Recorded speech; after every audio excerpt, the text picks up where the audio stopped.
This program is brought to you by Emory University. All right, well, good morning, everyone. Thank you for being here. As you can see, our speaker this morning is Dustin Staloch. Dustin is one of our first-year clinical fellows. You may know him since he was a resident here. He is a native Texan, went to Southwestern University for undergraduate, and then did his medical school training at University of Texas, Houston. Came here for residency, was a chief resident at this hospital last year, and as I mentioned, is a first-year fellow. And we kid him, we get this topic about once a year, but it's a good topic, an important topic, and I think I learn something every year when I hear this. So he's going to talk to us about spontaneous coronary artery dissection. Dustin. Thank you, sir. Yeah, it took me a moment to get over my naivete that I had found some unique special topic, but apparently I'm in good company with the fellows who have talked on this before. So we're going to be talking about SCAD today, kind of the current state of the science, what we know, what we don't know. Yeah, let's just start there. So no financial disclosures. Our objectives today are going to be to review the pathophys, epidemiology, and risk factors for SCAD. We'll work together to understand its presentation, its angiographic appearance and classification, and then we'll discuss some of the management and revascularization recommendations, challenges, and outcomes. So we'll start with a case that comes to me courtesy of Dr. Douglas. We have a 31-year-old female who presents to an outside hospital on postpartum day 9 after sudden onset chest pain while breastfeeding. En route with EMS, she becomes unresponsive and is found to be in VFib. She receives CPR with them and defibrillation, but again in the ED experiences VT VFib and is intubated after defibrillation. This ECG is obtained, and given the high concern for an ischemic nature here, her overall clinical picture, she proceeds to the cath lab. Here, we're looking at the left system here, and just kind of painting broad strokes. She's got multi-vessel involvement. She's got LAD disease. She's got marginal disease. She's got involvement of the circ. Predominantly kind of mid-distal vessel involvement, nothing significant proximal, and the left main looks fine. I don't show her right. The right was clear. At this point, we'll pause on the case, and we'll kind of weave the case in and out as we talk about management and prognosis. Did you check inferior ST elevations? Yes, her right was normal. Yeah.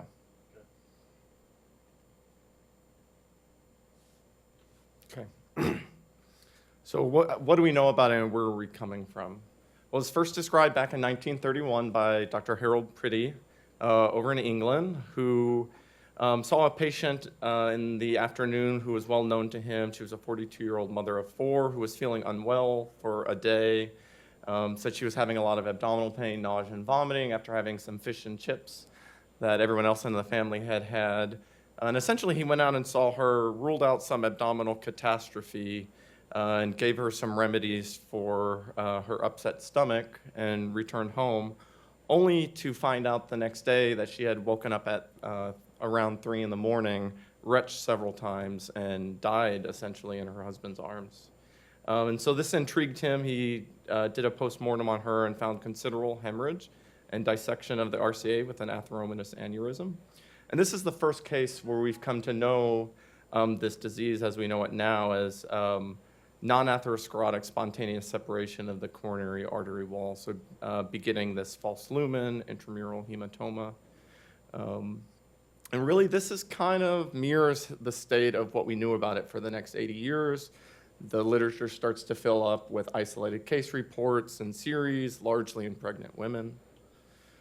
And from 1931 to 2016, there's about 1,500 publications. And fortunately, for our patients and us, the interest and understanding has really blossomed over the last decade, with half these publications coming since 2010. I think a large number of these have got to be due to these two brilliant women here. Jacqueline Saul is an interventional cardiologist up at Vancouver, And Marissa Tweet is a general cardiologist trained and working at the Mayo.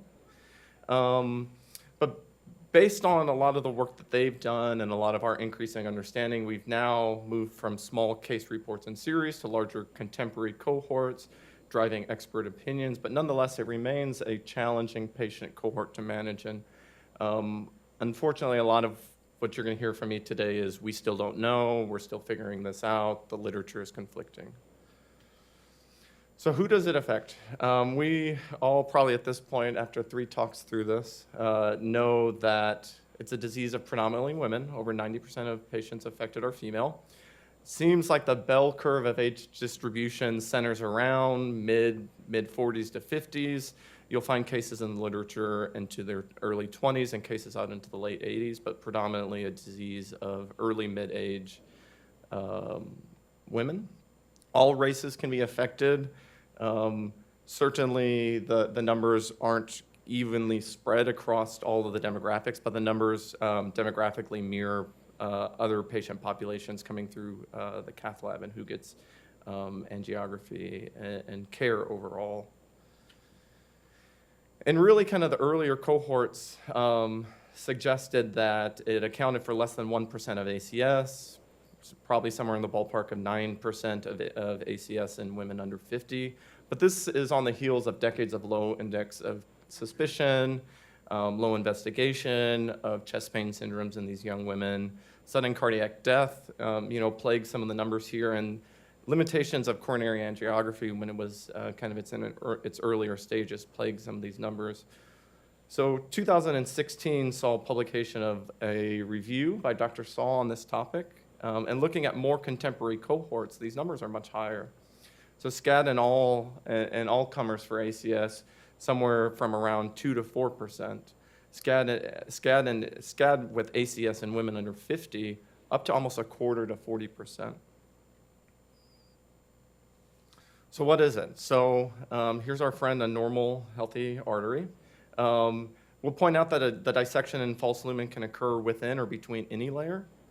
But the unifying nature here is the formation of this false lumen intramural hematoma. How we get there comes through one of 2 hypothesized methods,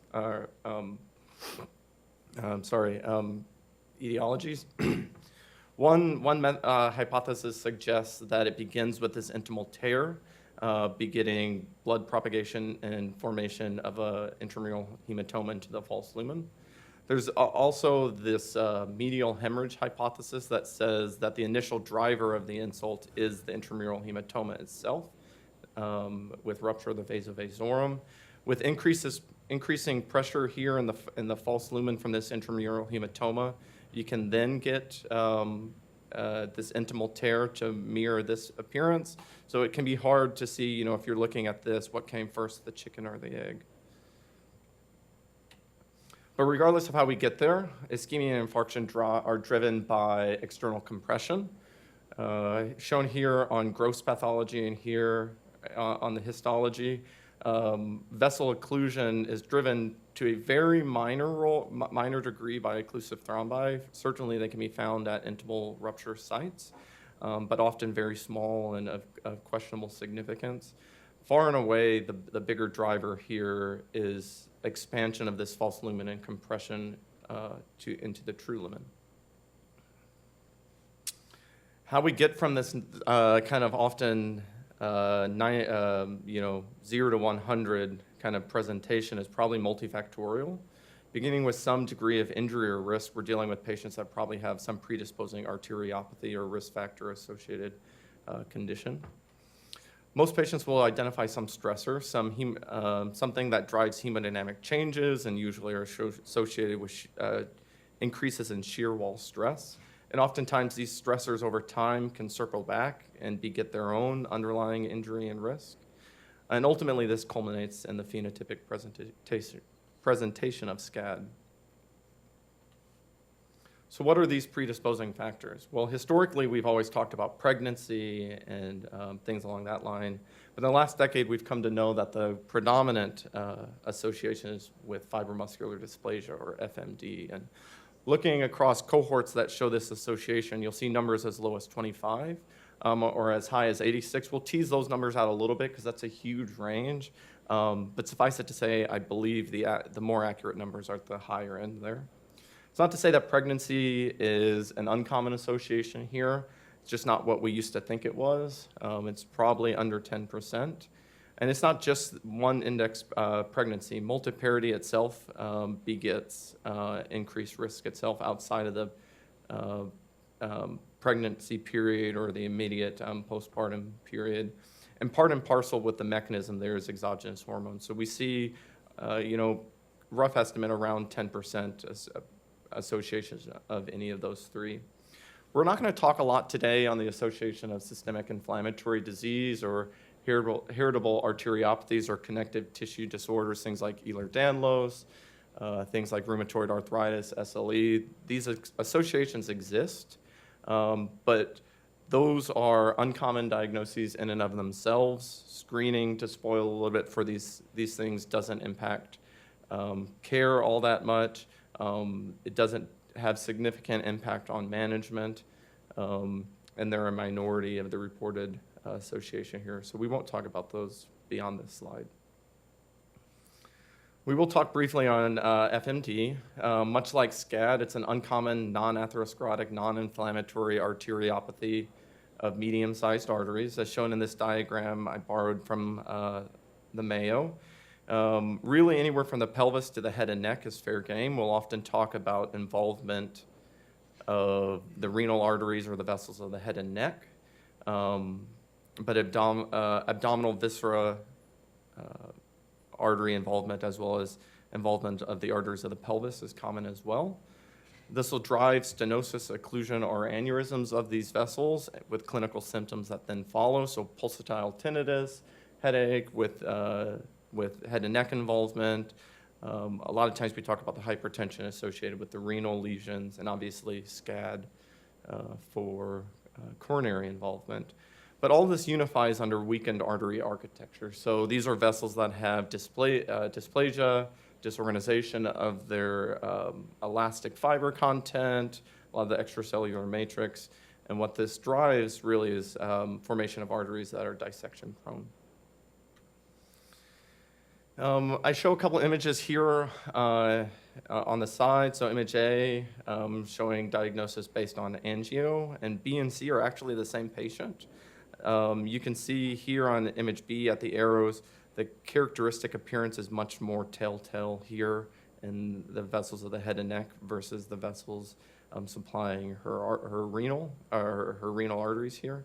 But seen in the same patient, these lesions become of much less questionable significance. Much like SCAD, again, it's a disease of women. And a similar story to SCAD, the prevalence is really unknown, really to a much larger degree. And if you look through, when you try to tease out what the incidence of this is, what you're going to end up finding is a lot of case series and reports that show patient population-specific incidences. So incidence of FMD on cerebral angiography, incidence of FMD on patients undergoing renal donor evaluation, and finding true kind of all-comers numbers is hard here. Similar kind of in this kind of infancy, blossoming understanding of this disease process, the association between FMD and SCAD wasn't shown until 2011. And I think the demonstration of this association and such a dominant association is what's driving a lot of the recent intrigue and expanse of the literature. A word back to the associated prevalence here. These numbers span 25 to up to 90, but when you look at these cohorts, the numbers that are coming out of Vancouver and Dr. Saul's group and her recommendations on diagnosing this and screening for it when you find SCAD, screening for it with invasive angiography, these numbers are much higher than lower sensitivity testing like CTA or even MRA. So I think the reality is up higher, closer to these numbers, but again, there's still a bit of mystery in what we know. What about pregnancy-associated SCAD? Well, previously was thought to represent around 30%, but as more and more patient cohorts come together, the strength of this association is dropping down in some ballpark at under 5.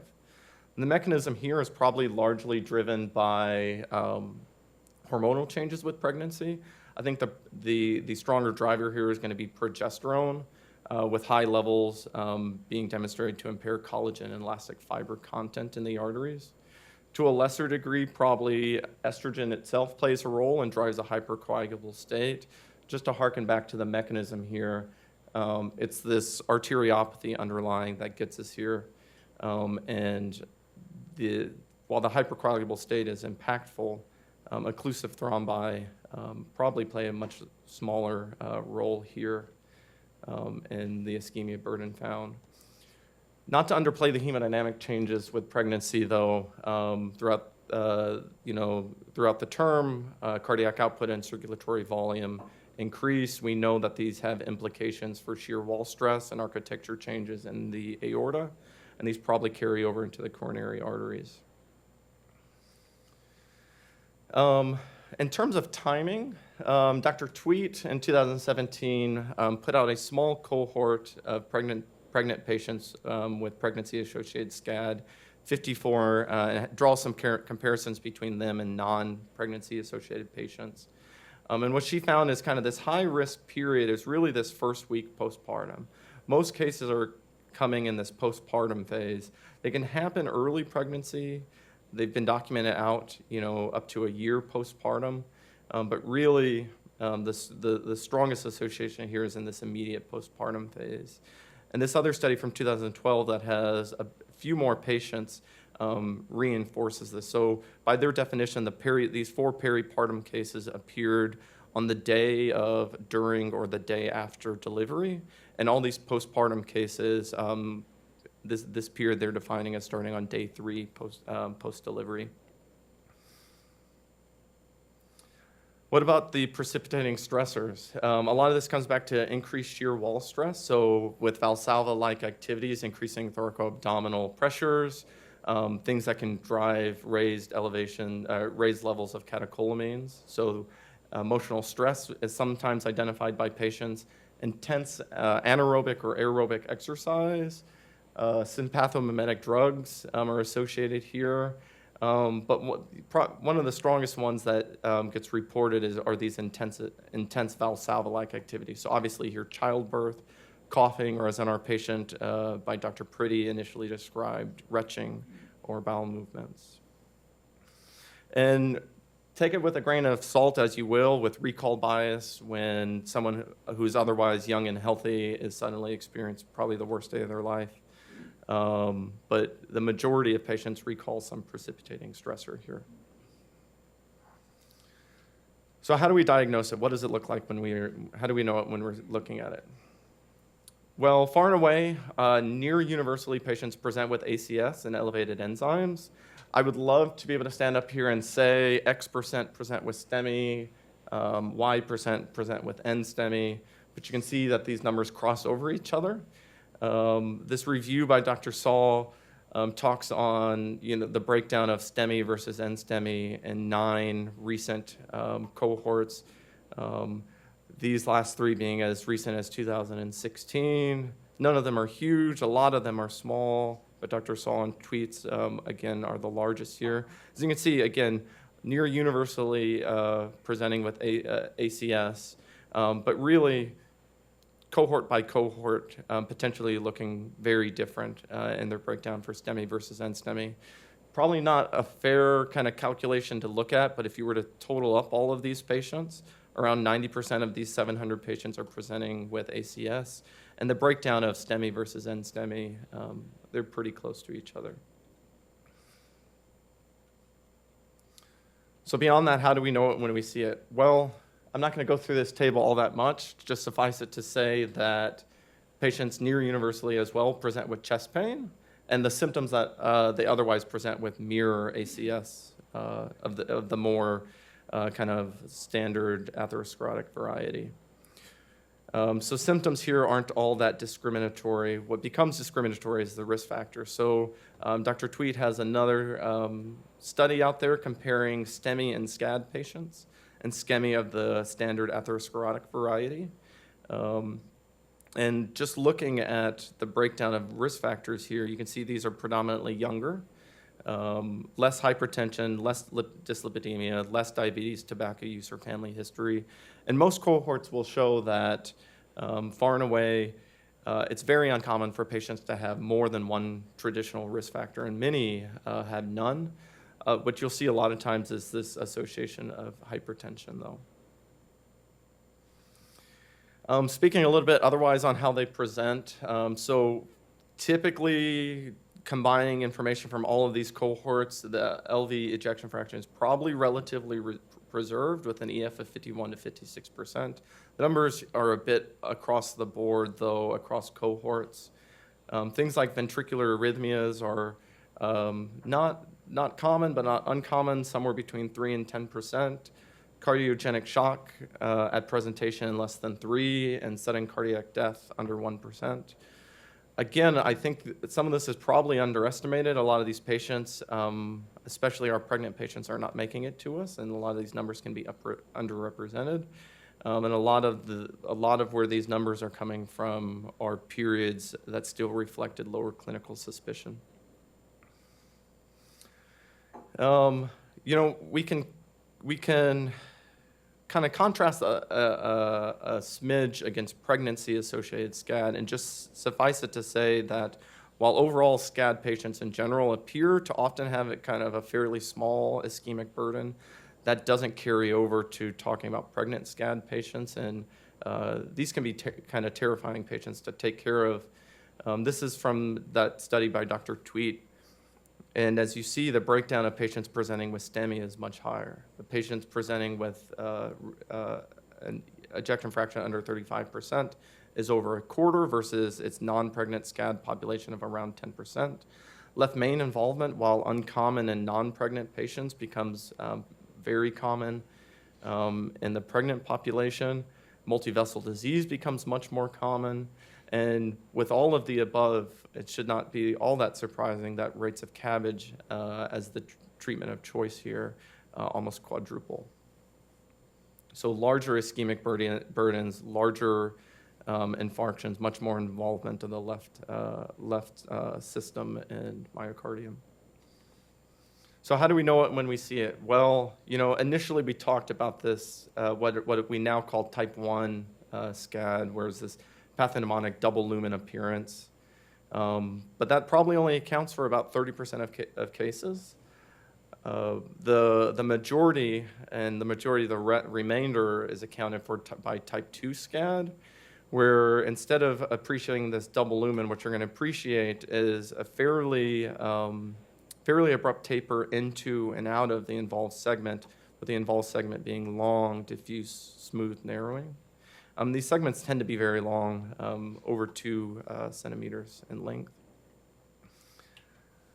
A small minority, at or under 3%, start to mimic atherosclerotic disease and become more diagnostically challenging when you're dealing with these smaller, shorter tubular lesions that can be tough to distinguish from atherosclerotic disease otherwise.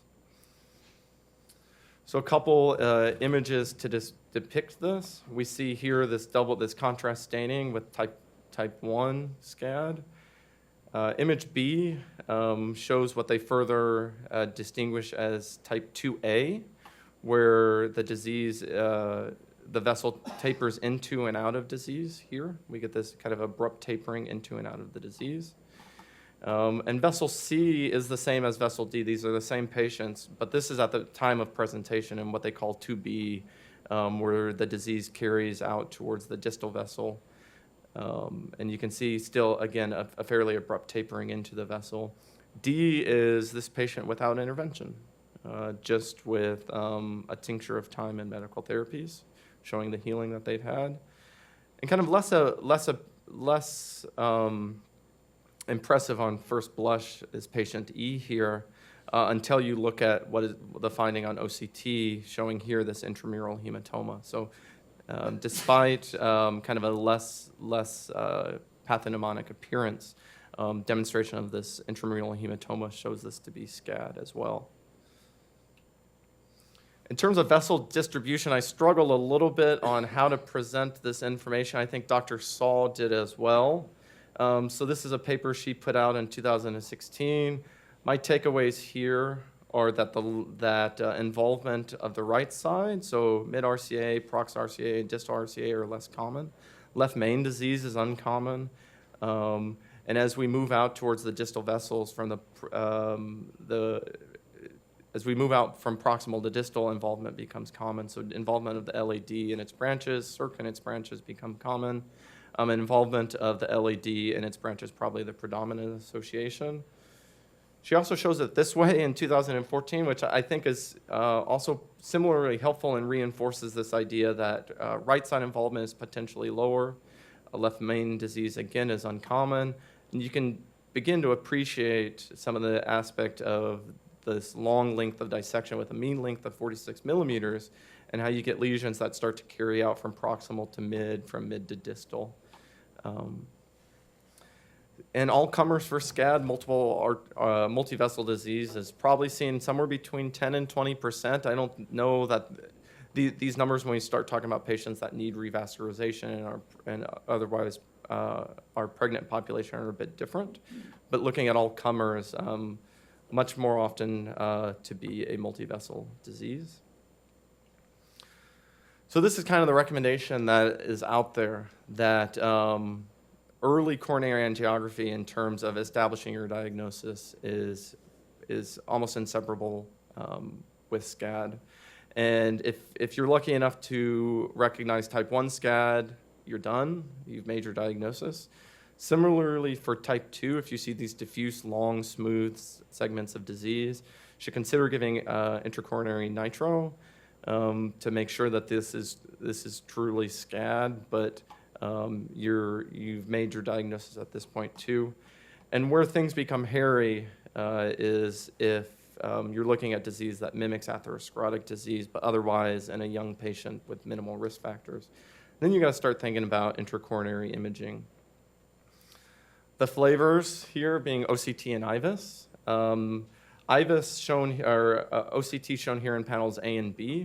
And as you can kind of appreciate versus panel C with IVUS, much superior spatial resolution. Comparatively, much better image visualization of intimal tears here. The false lumen is very easy, and intramural hematoma is easy to appreciate. But at centers where OCT is not available, is not offered, IVUS, albeit for its lower spatial resolution, is still adequate for showing this false luminant intramural hematoma. The major drawback being you get a poor definition of the lumen intimal interface. And the drawback with OCT being with this lack of depth often, an inability to appreciate the full depth of this intramural hematoma, which has some implications, but probably not hugely clinically impactful. And on that basis, when both are available, OCT is the tested choice here. So pitfalls of angiography, they go beyond just kind of the obvious, making sure your guide catheters, your imaging catheters, any wires you're putting in there are truly entering the true lumen and not trespassing into your false lumen. Because dissection extension is the major concern here. And what really should give most of us pause is that even contrast injection causes hydraulic extension of these dissections. So anytime you're shooting dye down the coronaries, whether it's for your baseline diagnostic catheter with OCT, you risk driving these dissections down further. So one of the things Dr. Douglas would always talk about when he was showing films on this, he'd say, about here is where you want to stop taking pictures. And when it wasn't recognized, it would be followed up with, and on the next slide you see the dissection is worse, and the dissection is worse. So highly concerning there. Vessel occlusion is possible with embolization or from the catheters, but extension of your dissections is the big concern here. This can leave us tempted to use coronary CTA as our diagnostic choice here. The recommendations that are out there in the consensus statement, or kind of the state of science statement by the AHA, by Dr. Saul and Dr. Tweet, is that its role is not here in the time of diagnosis due to the lower spatial resolution. It's going to miss contrast staining. It's going to miss distal and small vessels. But I think when we start talking about the patients you consider revascularization in versus going a conservative management route, I think we should probably entertain it to some degree, because just suffice it to say, if we're missing distal and small vessel disease only, the impact on our decision or missing a patient that needs revascularization, that risk seems, at least to me, kind of intuitively low. So management, what do we do once we recognize it, once we see it, once we're staring at it? Well, starting kind of at the first decision to be made, thrombolytics or not, go with not. They should be avoided at all costs. Revascularization rates across patients managed without thrombolytics is probably around 10%, but patients receiving thrombolytics have a high rate of rescue PCI and CABG, up to 60% in a cohort. Flowing through these therapies, an idea of the order a patient will or won't see these. Aspirin is used here in the acute setting and really indefinitely. Not really good information. Why? Just it seems to be safe. It's well tolerated. We have good data and otherwise vanilla ACS. Clopidogrel Plavix, there's discussion of its role here in patients that don't undergo PCI. It's really uncertain. The thought here being that these intimal tears are prothrombotic, that clopidogrel can reduce the false lumen thrombi, and by way of that, reduce luminal compression. And on that basis, the recommendation is to consider using it for 1 to 12 months, investigating for vessel healing after that, and then stopping it if the vessels appear healed and there's no further chest pain. This is a wholly unstudied approach, and I think much like the rest of ACS, the timing and who to use these in is kind of going to be an interesting future. Heparin is controversial as well. Most patients are going to come to us on heparin. Far and away, the typical recommendation is to stop it when you've made your diagnosis. But again, there's this balance here between the hemorrhage in the vessel wall, bleeding risk, and what role these occlusive thrombi in the true lumen or false lumen play here. So a bit more controversial here. I don't think many people are faulted significantly for continuing heparin in patients that are medically managed. But you would be faulted for using our glycoprotein 2B3A inhibitors, which should be avoided because the risk-benefit here is not favorable. These patients are going to end up bleeding without improved outcomes.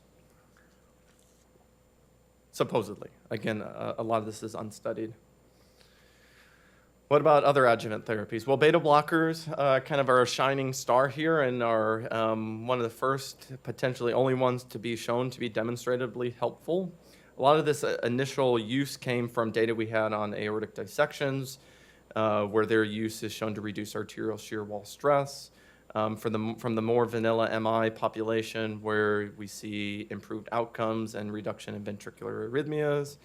But recently in 2017, there has been follow-up of the Vancouver cohort that has shown reduced recurrence in that population. ACE inhibitors and ARBs are typically recommended to be used when the ejection fraction is under 40. Again, a lot of this is simply extracted and extrapolated from data surrounding more standard ACS, where it's a class 1 indication for patients with an EF under 40, but drops to a 2A recommendation for patients with an ejection fraction over 40%. Similarly controversial or of interest are the use of statins here, and the recommendation comes out to only use it with patients that have dyslipidemia. Really, we have two cohorts we're operating on here, and just kind of general gestalt that they're probably generally safe, and one cohort showed that. But of concern is that albeit smaller cohort showed a potentially higher rate of SCAD recurrence. So these last two therapies really need more investigation. And I think fortunately for us, we probably have some more information coming. Dr. Saul and some colleagues driven by efforts out of Vancouver have been enrolling since 2014 in this Safer SCAD trial. So this is a dual intervention trial with crossover And so patients are getting placebo versus ramipril, placebo versus rosuvastatin. And the investigation here is kind of what are our long-term implications for recurrent chest pain, recurrent hospitalization. So hopefully this data is coming soon. Beyond management with adjuvant therapies, thinking about screening and support otherwise, the recommendation comes down to screen for FMD. I think, if the patient's on the table in the lab with you, consider shooting the head and neck vessels. Consider if you've come, if you haven't already, looking at your femoral vessels and think about shooting the renal arteries. Otherwise, beyond that, think about screening for FMD with CTA, the head and neck, or abdomen and pelvis, just based on this preponderance of association here. Otherwise, screening for associated diagnoses are low. So there are cases out there of familial SCAD that look to have some genetic connection, but it's on the order of, I think, 5 to 10 familial cases of variable genetic loci, a variable described inheritance patterns. And so in terms of genetics, kind of familial SCAD, that association, screening there is very, very low yield. And otherwise, screening for associated connective tissue disorders, arteriopathies, is a low yield as well and not recommended. And some of these above two things have implications when we start to think about the hemodynamic support that these patients might need if they present in cardiogenic shock. The data becomes even more limited here. We're back to the realm of single patient case reports.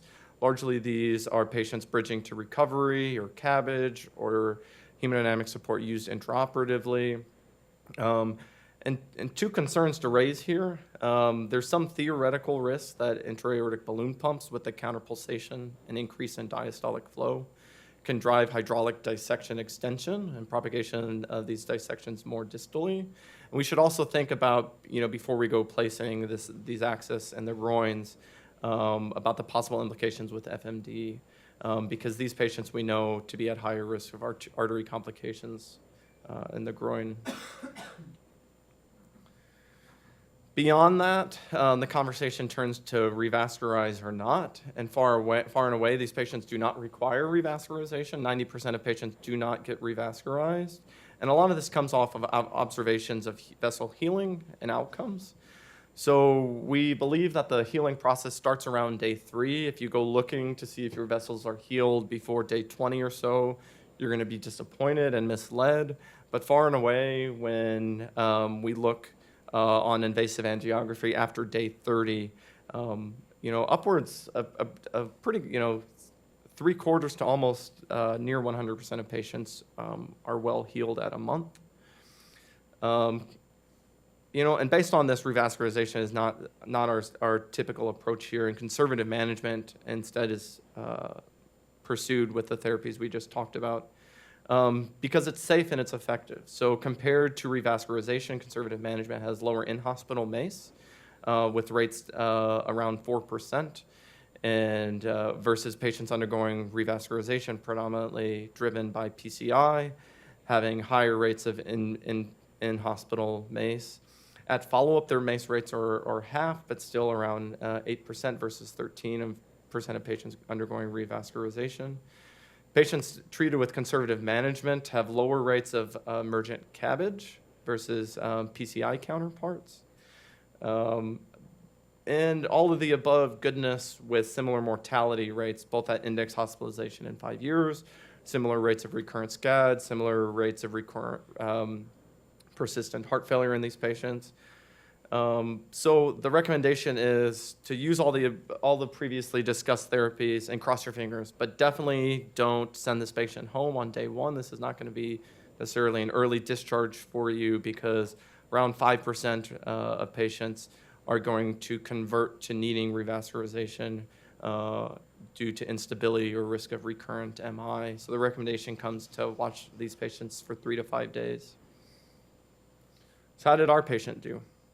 Well, following coronary angiography actually performed in an outside hospital, a balloon pump was placed and she was transferred to EUH.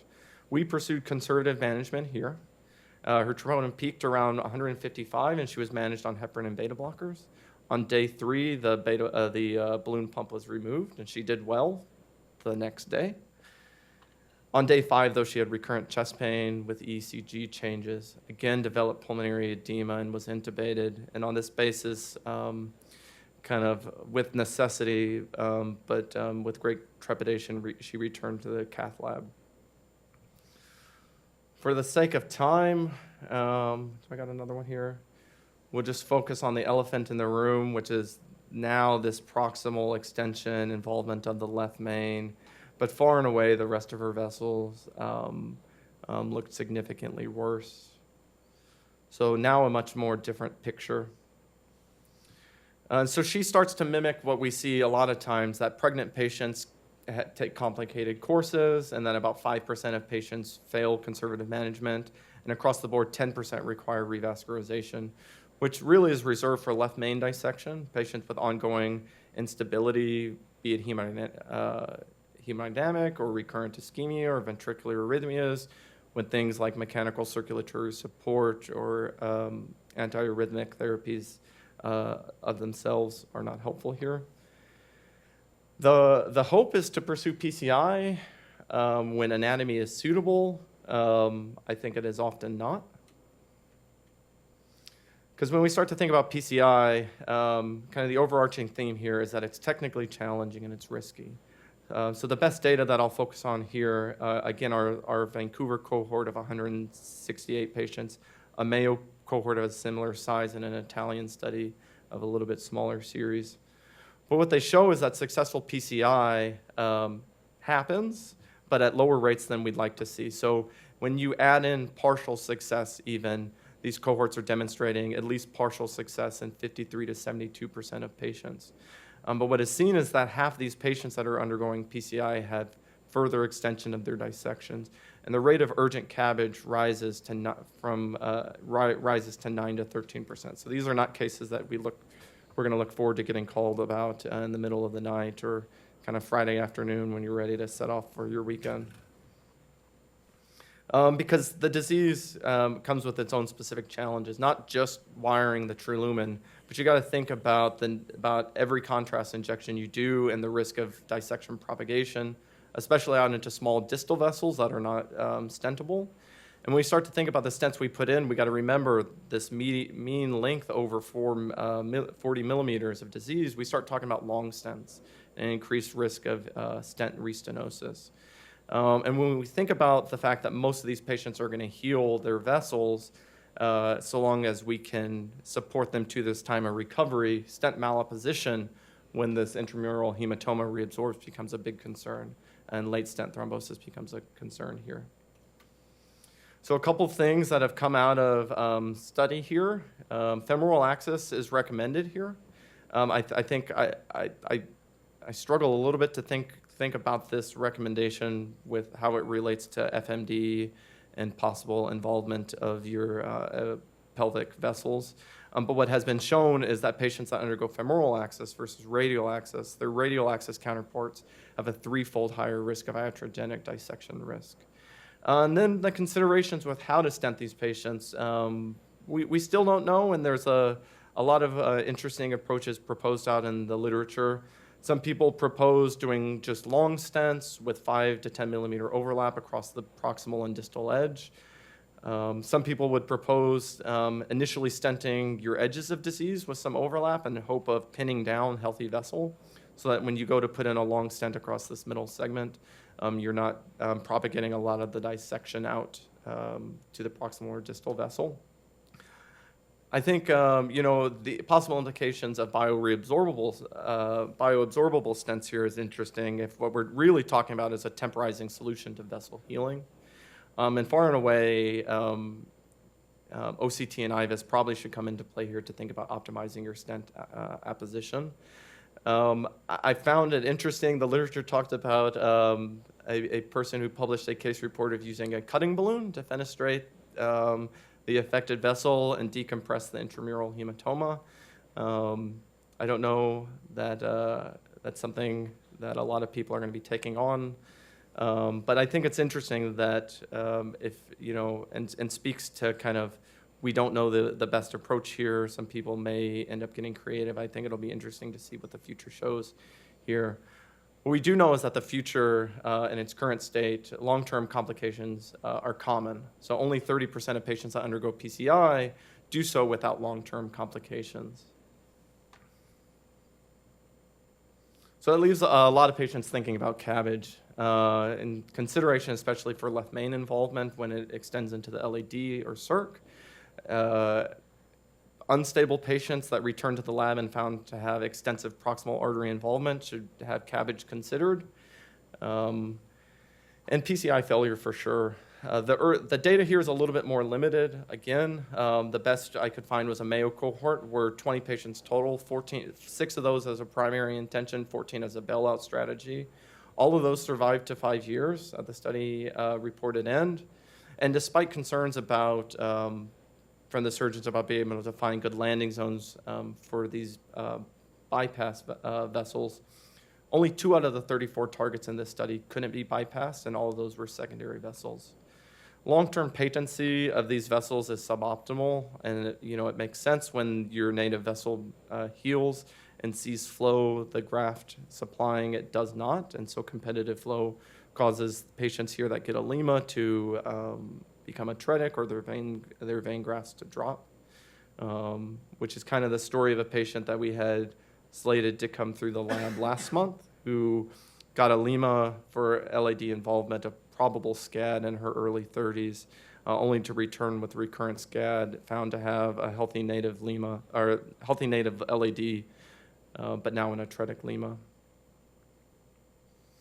And so this, again, I just come back to this review by Dr. Saul in 2016 that really kind of lays this all out together nicely in one chart, that stable patients without high-risk features should proceed with conservative therapy. We have to think harder about our high-risk patients, especially left main dissection. If it's isolated, consider PCI, but when involvement of the proximal circ and LAD becomes noticed, to think about bypass as a primary therapy. Otherwise, trying a conservative therapy route, especially for multi-vessel disease that is not well suited for coronary bypass grafting, and then just to think about how we'll manage ventricular arrhythmias and shock, and thinking about things like mechanical circulatory support. But all comers, adjuvant medical therapies being important here with aspirin and beta blockers, plus minus Plavix, ACE inhibitors, ARBs, or statins based on their own indications, and watching these patients for a couple days. So returning to our case once again, following her repeat angiography, her EF was now dropped to below 20% and a balloon pump was put back in. CT surgery was consulted, and at surgery she had extensive apparent thrombosis. I'm not seeing a ton of pictures like this, but what I'm told is that this blue appearance is atypical, a much more healthier appearing vessel like this, and a lot of this represents apparent extensive thrombotic burden.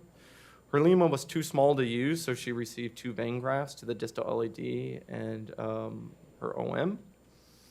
She was weaned from ECMO on day 7 with an EF of 30, and she returned. Her grafts were found to be patent. In February of 2017. She actually continues to follow with Dr. Williams over at Midtown.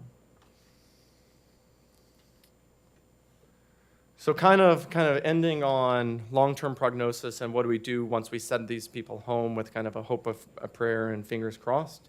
There's kind of interesting, intriguing data coming out of this Vancouver cohort where they're using a cardiac rehab dedicated for SCAD.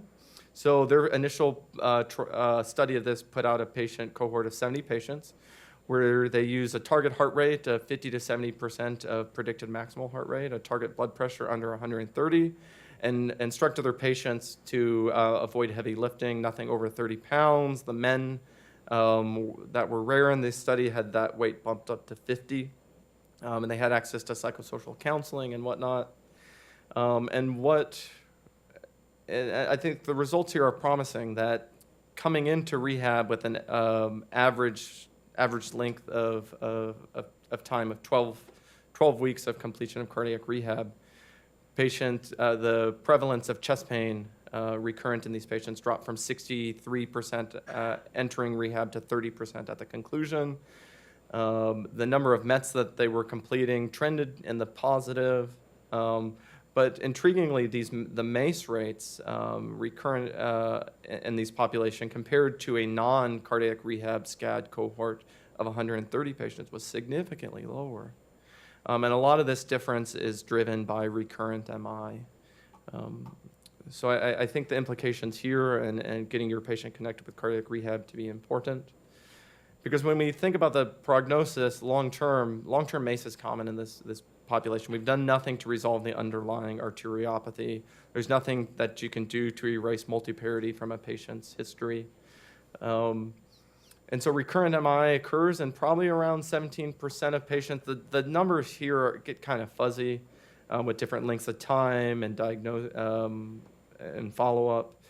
But recurrent SCAD, probably somewhere between 10 and 20% rate of recurrence. But really, again, to speak again to the work going on at the Mayo and up in Vancouver, more interesting information to come in terms of prognosis here from these two cohorts that are ongoing.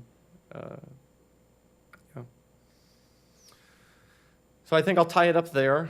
And kind of big take-home points is that to think about it, you can't diagnose something that you don't think about, and just recognizing that this is just going to be ACS and the right patient. And that prompt recognition can be important unless somebody finds themselves in the hands of some operator where hammer meets nail and we end up revascularizing these patients because we didn't recognize SCAD. Because conservative management should be pursued if possible. Aspirin and beta blockers for sure.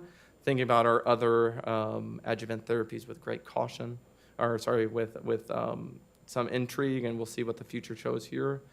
But that high rates of recurrence are still seen. MACE in long term is common in this population.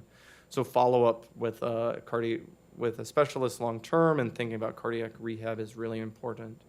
But really, it's still an exciting time to be taking care of this disease because much is still so unknown. I'll end there with a big thank you to Dr. Douglas for a lot of his help here.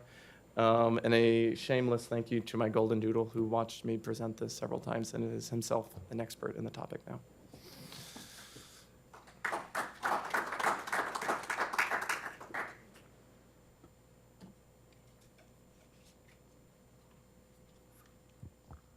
Thank you, Dustin. Maybe I'm oversimplifying, but it almost seems as though there are like two forms of this disease: the pregnancy-associated form, which is more sort of severe Phenotypically presentation, much different. Yeah, proximal vessel, sicker. I mean, that's sort of what I think I've observed in clinical practice over the years is the pregnant patients or the younger patients maybe tend to present sicker, et cetera, versus the FMD version, which is sort of a milder, more distal vessel sort of thing. Is there any thoughts as to pathophysiologically why that occurs? I mean, I know it's sort of different, mechanisms, but why one impacts the proximal vessels more than the other, et cetera. Why FMD patients and the underlying arteriopathy, they have there versus the severity that is seen with what develops in our pregnant population, I have not seen comment on. I'm not really sure. I don't know if anyone else here knows, but I don't. But I think this mirrors a lot of the history here, right? I get you. Well, I'm disappointed I didn't. But yeah, this kind of double phenotype mirrors what right? Because this association with FMD and SCAD really has come in the last 10 years. And this is when a lot of these cohorts are generating higher numbers and really shifting the landscape of how we understand this disease. Great job. Thank you. Did you find anything in the literature about recurrent presentations with chest pain after SCAD? In terms of rate or how they present? Just anxiety or angina. I mean, they had their SCAD event, they're sent home, and then do they keep coming back? So the psychologic implications and kind of the mental health issues there are strong. I don't know that that's necessarily what you're getting at. But a lot of the thought about recurrent and ongoing chest pain syndromes in these patients might be related to microvascular involvement. So this Safer SCAD study, really some of the idea here comes off of thinking about microvascular involvement. I think I've just asked another question instead of not answering yours. I'm sorry. Okay, I'm just wondering, so you know, every time they come into the ER or come into your office, and if they say I'm having chest pain, and you know that they have a history of SCAD, so what are you supposed to do as a clinician? Like, do you just say, well, yeah, they're still having angina, or maybe it's not angina? So I was just wondering if anybody's looked at that in the literature. You know, the literature talks about, you know, recurrent presentations for this, but in terms of recommendations for how serious to take it and to tease it out, it's challenging. Yeah. Dr. Tickert. I guess it's always interesting. I think in cardiology, we're lucky. A lot of the patients, a lot of the conditions we take care of, you know, we're lucky. We have trials of 10,000 people and all these wonderful things that help us tease out sometimes small benefits in management, and we can be pretty precise in what we do. This to me is in this perfect, like, or the worst possible sweet spot. It happens enough that we see it, we know it, we all you know how to recognize it. Unfortunately, it's hard to see how we're ever going to get good data to know how to treat it. You know, you look at the differences in outcomes with, you know, aggressive versus conservative management. There's no way there's not enormous selection bias in that, right? We all want to avoid intervening on these people, Right. so of course you're never going to see, you know, the people who get intervened on are the sickest. Yeah. And so it's just a really hard situation. The other one, and I'm glad you presented it, this patient, because, you know, the troublesome cases are the ones with recurrent presentations, recurrent symptoms in the hospital. You know, you agonize over when to take them back to the cath lab, and we agonize because sometimes you find this. And so you know, most patients, when we take them to the cath lab, we define what's going on. At time zero, you have a pretty good sense of what's happening, but 2-3 days in, these patients, you know, their angiograms look totally different sometimes. And so all of these are just, it's such a humbling,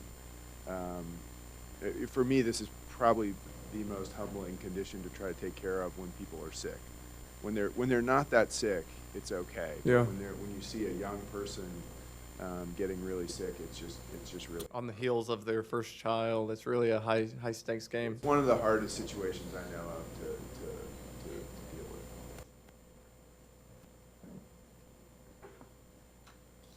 You know, in the cath lab, this is the most scary condition that exists. We just hate to see these patients coming.